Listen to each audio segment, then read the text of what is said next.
Today is Tuesday, February 10th, 2026. This is Quick Start from CBN News. I'm Dan Andros. Benjamin Netanyahu's moving up plans to meet with President Trump in Washington as negotiations with Iran heat up.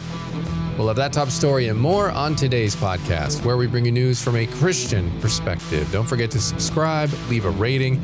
You can email us as well, quickstartpodcast@cbn.org. We always enjoy hearing from you, as we're glad you're here with us getting through the news of the day. We do it each and every weekday, bright and early. With me today, CBN's Billy Hallowell and Trey Goins-Phillips. A lot to get to, as always. On the focus story, still talking about some fallout from the Super Bowl. One positive moment, a viral pro-adoption ad. Yeah, I think it was an ad that a lot of people missed, but it's going viral for, I think, all the right reasons. And we'll talk about that here in a few minutes. All right. Yeah, a lot of people probably missed it because the game was a snooze fest, so they probably were moving on to the... Yeah, they were more focused on the snack tray or whatever was going on at their party. So, yeah, but we'll have the details on that ad coming up. On the main thing, Israel's rushing to Washington as the U.S.-Iran nuclear talks heat up. Stakes couldn't be higher. CBN's Chris Mitchell has more on that for today's main thing. And with that, we are going to head to the news in 90 seconds.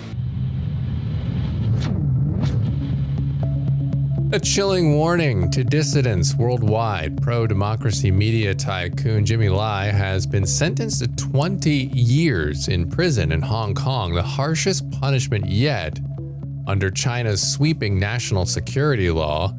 Lai, who's 78, was convicted of colluding with foreign forces and publishing so-called seditious articles. Charges critics say criminalize journalism and political dissent. Judges labeled Lai the mastermind behind the case, tying his leadership at Apple Daily to international advocacy and media criticism of Beijing. The ruling has sparked international backlash. The US and UK condemned the case, with President Trump saying he raised Lai's situation directly with Xi Jinping. Hong Kong officials insist the verdict proves the, quote, rule of law. Press freedom groups say it proves the opposite. And New York City's brutal deep freeze is turning deadly. City officials say another person was found dead outdoors over the weekend, pushing the toll from exposure to 18 deaths during this historic cold snap. The latest victim was discovered on Saturday morning on a Bronx street as temperatures plunged well below zero, with wind chills nearing negative 15 degrees across the city. Those are just some of today's top headlines. You can check out more stories over at cbnnews.com. And obviously it's tragic in New York. You think there's a lot of homeless people in New York that are on the streets. Anytime you're there, you see them. And man, it is so cold out. I live outside of Philadelphia, in between Philadelphia and New York. And it's been so cold. Over the weekend was so brutal. I was outside with my son and I had to take my gloves off for a minute. And it was, my hands felt like ice cubes within a minute. It was ridiculous. And, and I looked at my phone later and checked the temperature. The wind chill said negative 16. Like the feels like temperature out there was, like 2 degrees or something like that. So absolutely crazy cold out here. And I don't know how anyone can like cold weather. I'm going to go out and say it on a limb. I think cold weather is like this is demonic, and anyone who likes it should be checked. But stay safe out there because it's been really bad. Yeah, it has been. I mean, our pipes are frozen right now. We literally have no hot water. So many annoying things happen. Oh, it's crazy. And, I think obviously when you're talking about people being stuck outside, I can't imagine you walk to your car and you're suffering. You picture like sleeping outside with no place to be. It's absolutely heartbreaking and makes you want to do something to help all those people who are in this. But this is one of the coldest winters I can remember, honestly.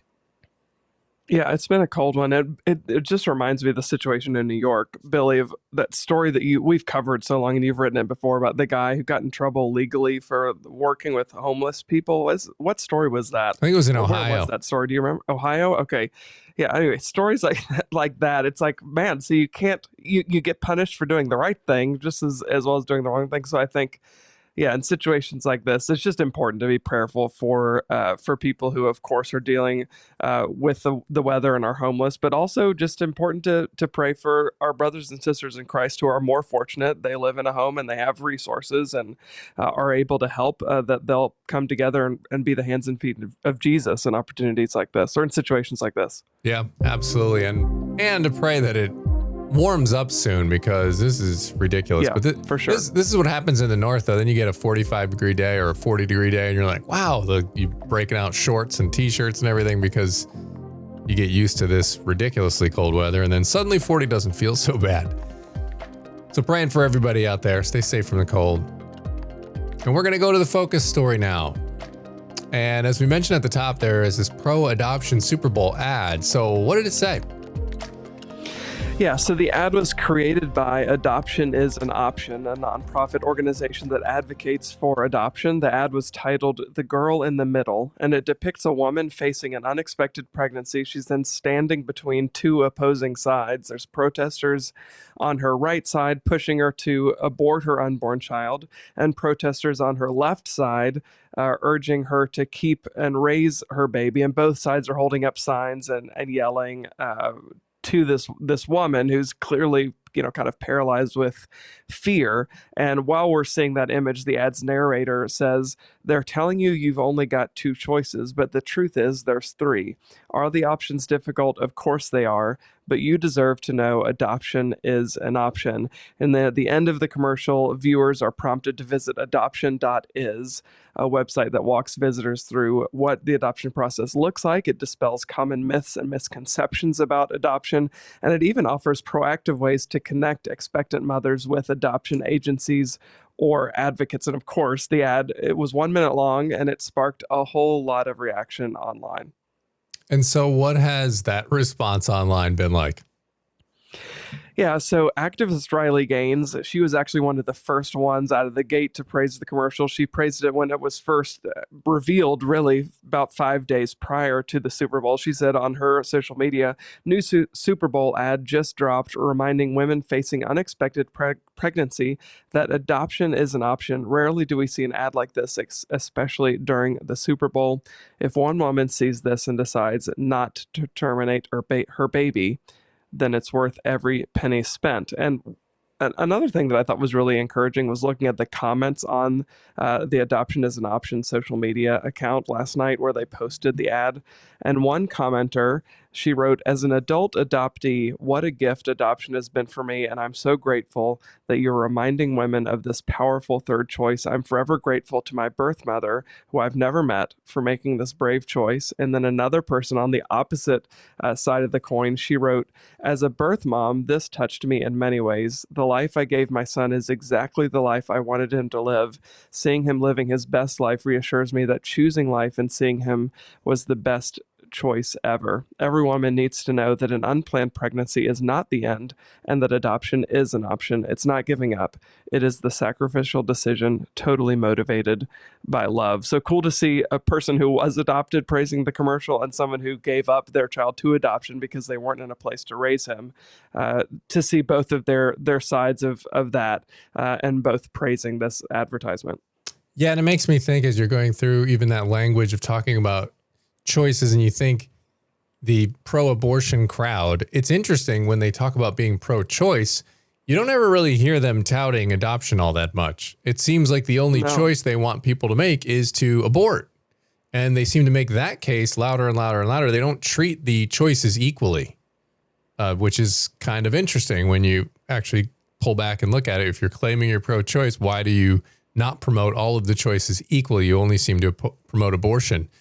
And I mean, this is an important message, because I think people might be starting to realize they're being lied to on a lot of issues. Maybe they'll start to realize they're being lied to on this one as well. Yeah.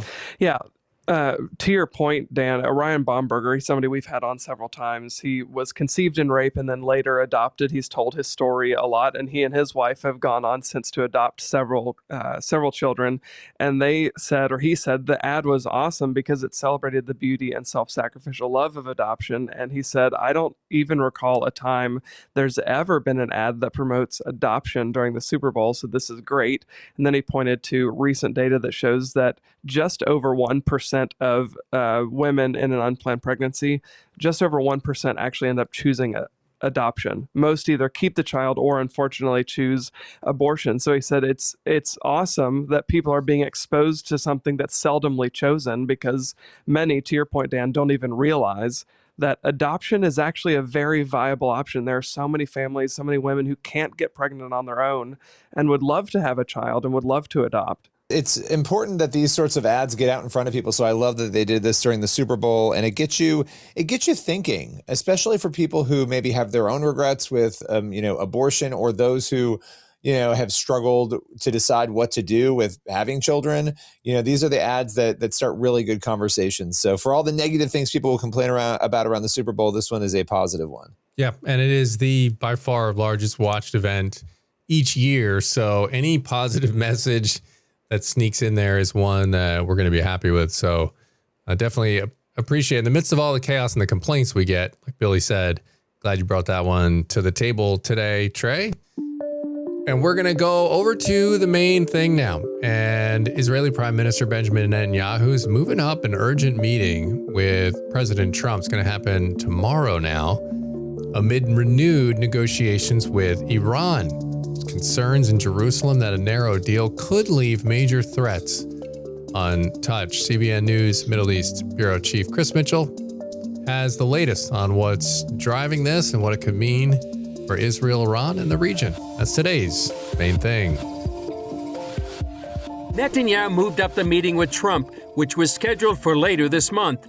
His office says any negotiations with Iran must include halting support of Tehran's proxies in the region and limitations on its ballistic missile program. Israel reportedly is ready to act unilaterally if necessary. Foreign Minister Gideon Sa'ar warned about Iran's ambitions. The attempt by the most extreme regime in the world to obtain the most dangerous weapon in the world, a nuclear weapon, is a clear danger to peace in the region and in the world.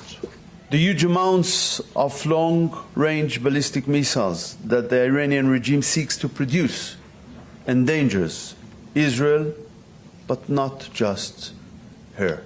Iran and U.S. negotiators ended their talks in Oman with no resolution.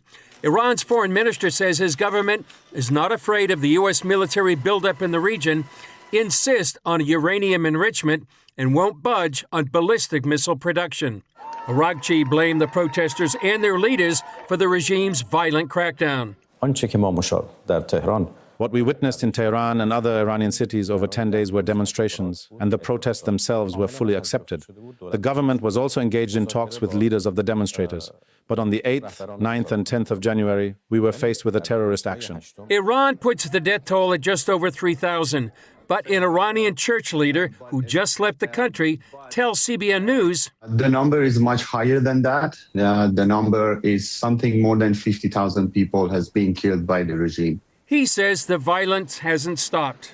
The form has changed because we have so many people have been arrested and they are in the huge risk of execution and also torture inside of the jails. There have been some reports that some people have been executed. But of course, the government tried to keep it hidden, and they're doing it behind the closed doors. Eyewitness accounts also reveal executions on the street, inside hospitals, and even the homes of unarmed protesters. CBN News received this audio from inside Iran that documents the horrific crimes committed by the regime.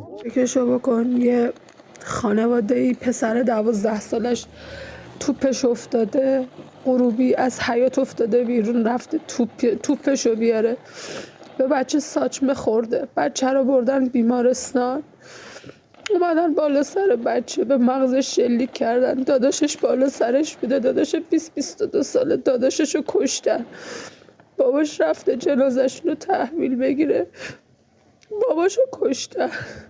من اینا رو میشناسم، نمیتونم بیخیال باشم. من میدونم اینجا چه خبره. همه رو کشتن، تو هری همه رو کشتن. از یه خیابون شد نزدیک به 1000 نفر کشته دادیم فقط خیابون ما.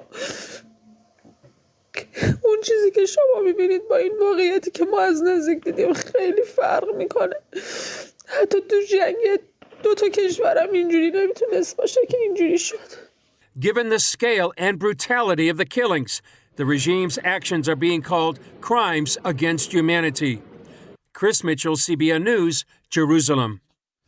That's a report you're likely not going to hear anywhere else, but that's the reality on the ground inside that country. There's a reason the government shut down the internet so these horrible stories wouldn't get out to the world and show the world exactly what's involved in this murderous death cult that is running that nation today. They will kill their own citizens. They have no mercy. And their ideology says that's okay, that if you interfere with a jihadist, that's a capital offense and you can be shot. But you see it and you hear it, and you know, where are the protests for this? Where is the world opinion? Where's the condemnation from the United Nations?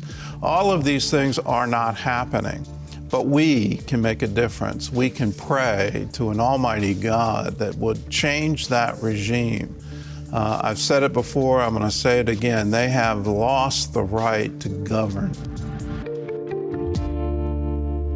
All right, Chris, appreciate that report there. That's going to leave us with time on the podcast today for one last thing. We've got Proverbs 14:29. Whoever is patient has great understanding, but one who is quick-tempered displays folly. We want to make sure we have patience. It could be a tough thing, but patience is key to surviving the chaos of life. And patience in an age of social media where we're inundated with information and all of this stuff at our fingertips and we like instant gratification. Man, patience is a tough thing to practice. Yeah, and weighing in too quickly when we don't know everything about something, and social media happens a lot. So yeah, a lot of patience to go around. It is biblical, ladies and gentlemen, so let's practice it. All right, so we're going to leave it on this edition of the Quick Start Podcast. Get on over to cbnnews.com, faithwire.com for more news from a Christian perspective. God bless. See you back here tomorrow.